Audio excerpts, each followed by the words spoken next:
Assalamualaikum warahmatullahi wabarakatuh. Waalaikumsalam, Pak. Saya cuma mau nanya. Kebetulan tadi saya waktu mendengarkan ceramah Ustadz yang pertama, samping saya adalah orang asing. Jadi dia tidak mengerti bahasa Indonesia. Dia memanfaatkan untuk membaca Al-Quran dan disuarakan keras. Jadi saya bingung. Saya mendengarkan yang mana? Mendengarkan Ustadz atau mendengarkan Al-Quran? Atau caranya bagaimana mengingatkan dia untuk gimana gitu? Mohon pendapat Pak. Terima kasih. Ngaji ini, majelis taklim, ini ada satu hadis yang luar biasa. La yaq'udu qaumun yadhkurunallaha illa hafathumul malaikah.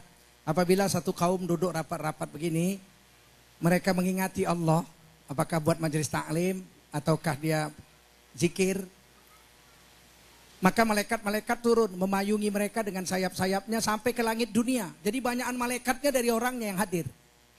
Wa ghasyiyatuhumur rahmah, mereka disirami rahmat Allah, semua yang hadir. Kemudian wa nazalat alaihimus sakinah, mereka diberi sakinah, ketenangan jiwa. Dan yang keempat, wa dzakarahumullahu fiman indahu, seluruh malaikat di langit menyebut-nyebut namanya, bin bapaknya, semuanya. Sehingga dia di dunia mungkin tidak terkenal, tapi seluruh malaikat di langit kenal kepada namanya karena seringnya dia kumpul-kumpul mengaji itu. Dan yang paling penting dalam itu hadis Sahih Muslim. Jadi hadis yang lain dikatakan semua yang hadir itu Allah nanya sama malaikat, ngapain mereka datang situ? Membesarkan keagunganmu. Mau minta apa? Minta rahmat dan pengampunan dosamu. Beritahu kepada orang-orang, bukan Allah nggak tahu, beritahu pada semua mereka bahwasanya dosa mereka sudah kuampuni. Satu orang malaikat bertanya, ya Allah, si Fulan bin Fulan dia datang cuma tidur. Rupanya dia ngantuk, datang, dia nggak dengar ceramah, dia tidur aja. Apakah dia dapat juga? Kata Allah, dengan keberkatan majelis itu, yang tidur itu pun dapat juga diampuni seluruh dosanya oleh Allah SWT. Jadi kalau kita ceramah nggak ngerti, saya kadang-kadang di luar negeri kan yang ceramah, kayak saya kan ke Turki. Di sana kan sebelum sholat zuhur, habis azan menunggu zuhur kan taklim setengah jam. Mana ngerti kita bahasa Turki? Saya duduk aja, dengar aja.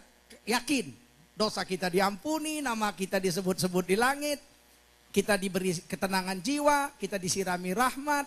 Ya kan? Walaupun kita nggak ngerti apa yang dia bilang, karena kita mengagungkan majelisnya.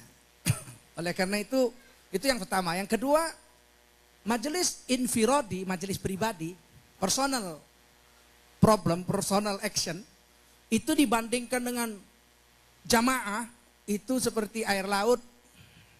Jamaah itu seperti air laut. Amal pribadi itu seperti jari tangan dimasukkan ke laut, diangkat, air yang lengket di jari itulah amalan-amalan pribadimu. Zikir-zikir, baca Quran itu seperti itu. Sedangkan amalan ini seperti air laut yang sisanya itu.